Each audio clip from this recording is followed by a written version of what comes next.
என்னம்மா சாப்பிட்டியா? போதுமா? போதும்க்கா. வேற ஏதாச்சும் வேணுமா? வேற எதுவும் வேண்டாக்கா. சரிம்மா, நான் போய் பில் எடுத்துட்டு வரேன். அக்கா தப்பா நினைச்சுக்காதீங்கக்கா, கையில காசு இல்லக்கா. காசு இல்லையா? என்னம்மா விளையாடுற? காசு இல்லாமையா சாப்பிட வந்த? இல்லக்கா, ரொம்ப பசிச்சிச்சு, அதுதான் வந்து சாப்பிட்டுட்டேன். என்னம்மா இது? சாப்பிட்றதுக்கு முன்னாடி இதை சொல்லியிருக்கலாம்ல. சாப்பிட்டதுக்கு அப்புறம் சொல்ற கையில காசு இல்லைன்னு சொல்லிட்டு. இப்போ ஏன் சம்பளம் தான்மா பிடிப்பாங்க? என்னம்மா இப்படி பண்ற? அக்கா, இல்லைன்னா எதனா வேலை இருந்தா சொல்லுங்கக்கா. இந்த டேபிள் வேணா துடைக்கிறதா, இல்லைன்னா பிளேட் எல்லாம் நான் கழுவிடுறேன்க்கா. ஏம்மா, பார்த்தா படிச்ச புள்ளையா, நல்லா வசதியான புள்ளையா தெரியுற. நீ எப்படிமா அந்த டேபிள் எல்லாம் க்ளீன் பண்ணுவ? வேணாம் விடு, நானே பார்த்துக்கிறேன். என் சம்பளத்துலேருந்தே கொடுத்துட்றேன்.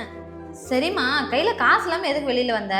அது வந்துக்கா, வீட்டில் ஒரு பிரச்சனைக்கா, என்ன பண்ணுறதுனே தெரியல. அதனாலதான் கோவத்தில் டக்குன்னு வீட்டை விட்டு வெளியே வந்துட்டேங்க்கா. என்னம்மா அது இப்படி இருக்க? சரிம்மா, பார்த்து பத்திரமா வீட்டுக்கு போய் என்ன? அக்கா இன்னும் ஒரே ஒரு உதவி பண்ணுங்கக்கா. என்னம்மா? கையில் இருக்கிற காசை வச்சு வரும்போது ஆட்டோவில் வந்துட்டேங்க்கா. இப்போ மறுபடியும் போகிறதுக்கு கையில் காசு இல்லைக்கா. உங்ககிட்ட இருந்தால் கொஞ்சம் கொடுங்கக்கா. நான் வீட்டுக்கு போயினதும் நான் மொபைல் அனுப்பி விட்டுறேன்க்கா. அப்படியா? சரி, இருமா வரேன். ஏம்மா, என் கையில் காசு இல்லை, நான் உனக்கு ஜிபே பண்ணிடுறேன். உன்னோட நம்பர் சொல்லுமா? சரிக்கா. அமுச்சுட்டு இருக்கேன் பாருமா. ரொம்ப தேங்க்ஸ்டா. சரிம்மா, போய். ஏம்மா நில்லு. என்னம்மா அது? நீ எனக்கு 2000 ரூபாய் அனுப்பிச்சு விட்டுருக்க.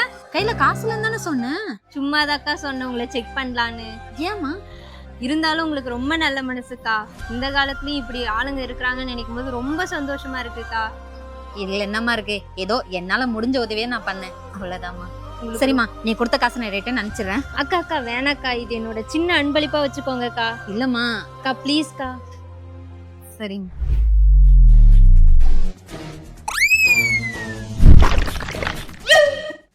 இந்த மாதிரி சென்டிமெண்டாவும் காமெடியாவும் வீடியோஸ் பார்க்கணும்னா நம்ம புது ஐடியாஸ் யூடியூப் சேனலை சப்ஸ்கிரைப் பண்ணிக்கோங்க. மறக்காம பக்கத்துல இருக்க பெல் ஐகானையும் கிளிக் பண்ணிக்கோங்க. பை.